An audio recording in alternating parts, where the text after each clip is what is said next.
Let's go, baby girl. Baby girl? Kasi wala akong baby girl eh. Kaya ang baby girl namin, eto na lang. Ito yung first baby namin na sasakyan.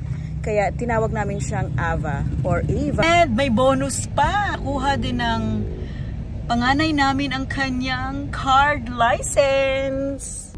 Good morning! For today's video, pupunta kami ng LTO kasi magpaparenew kami ng registration ng sasakyan. Although, next month pa siya or January pa yung schedule niya kasi ang end ng number niya, ng plate number is 1. So that's supposed to be January. Wala lang, gusto lang namin i-advance para next year, mabawasan na yung mabawasan na yung mga gagawin ko. Kaya ayan, pupunta muna kami ng LTO, but before that, magpapa-emission test muna kami as one of the requirements ng LTO para ma-renew ang kanyang registration. Ayan, at medyo madilim ang kalangitan, nagbabadya ng ulan, huwag naman sana. First time ko dito kasi kung saan ako nagpapa-emission test, hindi sila available this week. PMVIC, Private Motor Vehicle Inspection Center, Bacoor. Ang laki ng place nila. Mayroong mga stages na nakalagay sa taas. And emission test is 700 pesos. Payment first, then encode nila yung details ng sasakyan. Stage 3, headlight test, sounds test, and emission test. At hindi na sila nagsistencil dito, unlike dun sa emission center na pinupuntahan ko before. Ito yung sa emission. Dinidetect niya ang level of carbon dioxide, carbon monoxide, and other air pollutants.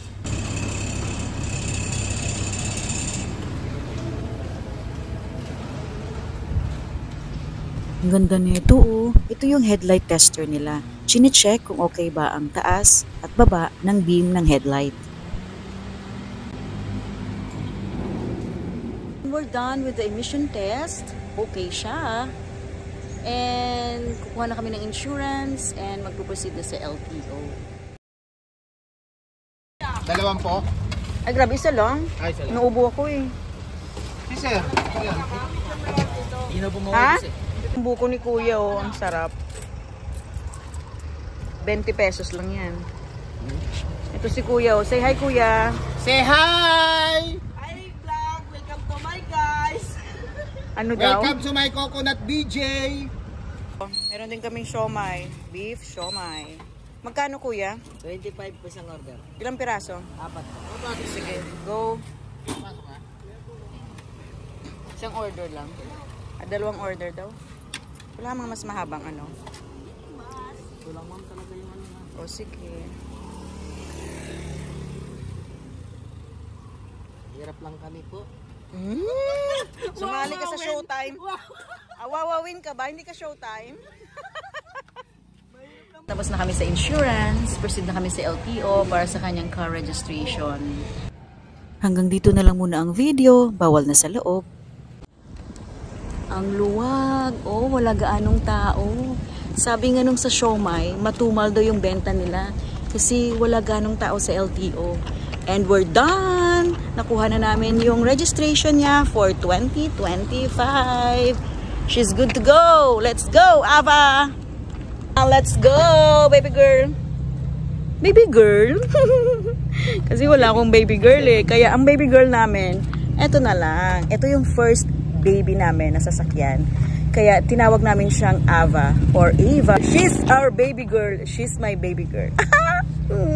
Baby girl! And may bonus pa. Nakuha din ng panganay namin ang kanyang card license.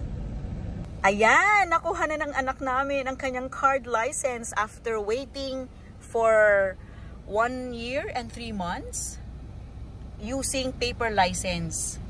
So ayan, nakuha na niya. Ang ganda na ng bagong ano, oh, ayan. Meron na siyang yellow stars. Good. Thank you, Lord, for the day.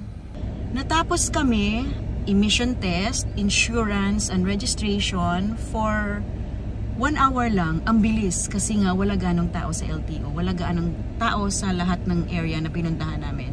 Very good. Thank you, Lord, for the day. It's a beautiful day. Madami kaming na-accomplish for just 1 hour. Yes! siguro kain na kami. Yes!